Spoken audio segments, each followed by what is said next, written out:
കൊല്ലത്ത് വിദ്യാർത്ഥി മരിച്ച സംഭവവുമായി ബന്ധപ്പെട്ട് ബാലാവകാശ കമ്മീഷൻ അധ്യക്ഷൻ സംസാരിക്കുകയാണ്. ആദ്യം പ്രതികരണത്തിൽ ഇത് കാണുന്നുണ്ട്. കുട്ടികൾക്ക് അതുവഴി ഇറങ്ങി വരാൻ കഴിയുന്ന തരത്തിൽ കുട്ടികളല്ലേ, കുട്ടികൾ ഉണ്ടാവുന്ന എല്ലാ സ്ഥലങ്ങളും സുരക്ഷിതമായിരിക്കണമെന്ന് തന്നെയാണ് ഞങ്ങൾ ആഗ്രഹിക്കുന്നത്. ഗവൺമെന്റ് നിലപാടും അത് തന്നെയാണെന്നാണ് ഞങ്ങൾ മനസ്സിലാക്കുന്നത്. പക്ഷേ ഇങ്ങനെയൊരു സംവിധാനം ഇവിടെ ഇത്രയും കാലമായിട്ടുണ്ടായിട്ടും ബന്ധപ്പെട്ട അധികാരികൾ അത് ശ്രദ്ധിച്ചില്ല എന്നത് വീഴ്ചയായിട്ട് തന്നെ കമ്മീഷൻ കാണുകയാണ്. അതിൽ ഇലക്ട്രിസിറ്റി ബോർഡിൻ്റെ ഭാഗത്തുനിന്ന് ഉണ്ടായിട്ടുണ്ടാവാം, പഞ്ചായത്തിൻ്റെ ഭാഗത്തുനിന്ന് ഉണ്ടായിട്ടുണ്ടാവാം, വിദ്യാഭ്യാസ വകുപ്പിൻ്റെ ഭാഗത്തുനിന്ന് ഉണ്ടായിട്ടുണ്ടാവാം. ഇത് പരിഹരിക്കാൻ അപകടം നടക്കേണ്ടി വന്നു എന്ന് പറയുന്നത്, ഒരു ദുരന്തം നടക്കേണ്ടി വന്നു എന്ന് പറയുന്നത് വളരെ കഷ്ടമാണ്.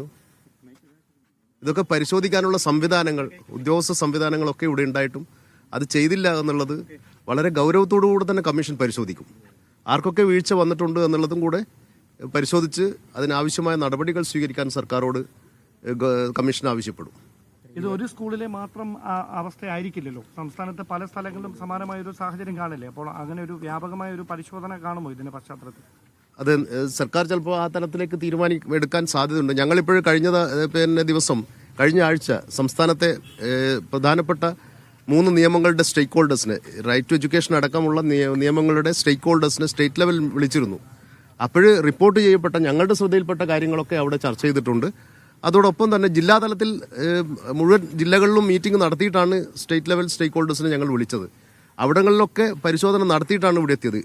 നമ്മുടെ ശ്രദ്ധയിൽപ്പെട്ട വിഷയങ്ങൾ മുഴുവൻ ബന്ധപ്പെട്ട മുതിർന്ന ഉദ്യോഗസ്ഥരെ അറിയിച്ചിട്ടുണ്ട്. ഇനി അതിന്റെ റെക്കമെൻഡേഷൻസ് കൂടെ ഞങ്ങൾ സമർപ്പിക്കും. അതോട് ഇല്ല, അടച്ചുറപ്പില്ലാന്ന് തന്നെയാണ് ഞങ്ങൾ മനസ്സിലാക്കുന്നത്. കാണുന്ന കാഴ്ചയിൽ തന്നെ അങ്ങനെ തന്നെ അനുഭവപ്പെടുന്നു. അടച്ചുറപ്പില്ല. അത് പരിശോധിക്കാം. എന്തായാലും അത് ഗൗരവത്തോടെ പരിശോധിക്കേണ്ട ഒരു വിഷയം തന്നെയാണ്. ഷെഡ് സ്ഥാപിക്കണമെങ്കിൽ തന്നെയും ഈ ഒരു മെയിൻ സ്വിച്ച് ഓഫ് ചെയ്യേണ്ടി വരുമല്ലോ. അപ്പം അത് KSEBിയുടെ അറിവോടെയാണ് അപ്പൊ ഇത് നടന്നതെന്നുള്ളതല്ല അത് തെളിയിക്കുന്നത്. അല്ലാണ്ട് ഒരു തൊഴിലാളിക്ക് അതിന്റെ മേലെ കയറി ജോലി ചെയ്യാൻ പറ്റുമോ? ജോലി ചെയ്യാൻ പറ്റില്ല. ഈ ഷെഡ് സ്ഥാപിക്കാൻ ഒരു തൊഴിലാളിക്ക് അതിന്റെ മേലെ കയറി ജോലി ചെയ്യാൻ പറ്റില്ല. അത് KSEB അറിഞ്ഞോ ഇല്ലയോ എന്ന് നമുക്ക് പരിശോധിക്കാം.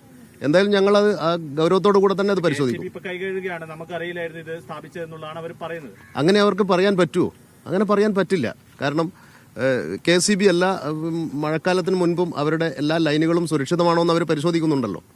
ആ പരിശോധനയിൽ ഇത് കണ്ടെത്തിയിട്ടില്ല എന്ന് പറയുന്നത് ശരിയായൊരു സമീപനമല്ലെന്ന് തോന്നുന്നു. വർഷാവർഷം സ്കൂളുകളിൽ ഫിറ്റ്നസ് പരിശോധനയൊപ്പം തന്നെ സുരക്ഷാ പരിശോധനയും സുരക്ഷാ കമ്മിറ്റിയൊപ്പം യോഗം ചെയ്യുന്നു. അവരുടെ ഒന്നും ശ്രദ്ധയിൽ ഇതുവരെ ഇത് വന്നില്ല എന്ന് പറയുമ്പോൾ അതെ, അത് വളരെ ഗൗരവത്തിലുള്ള ഒരു പ്രശ്നം തന്നെയാണ്. ഇവിടെ PTA ഉണ്ട്, സംവിധാനങ്ങളുണ്ട്, സ്കൂൾ പ്രൊട്ടക്ഷൻ കമ്മിറ്റികളുണ്ട്.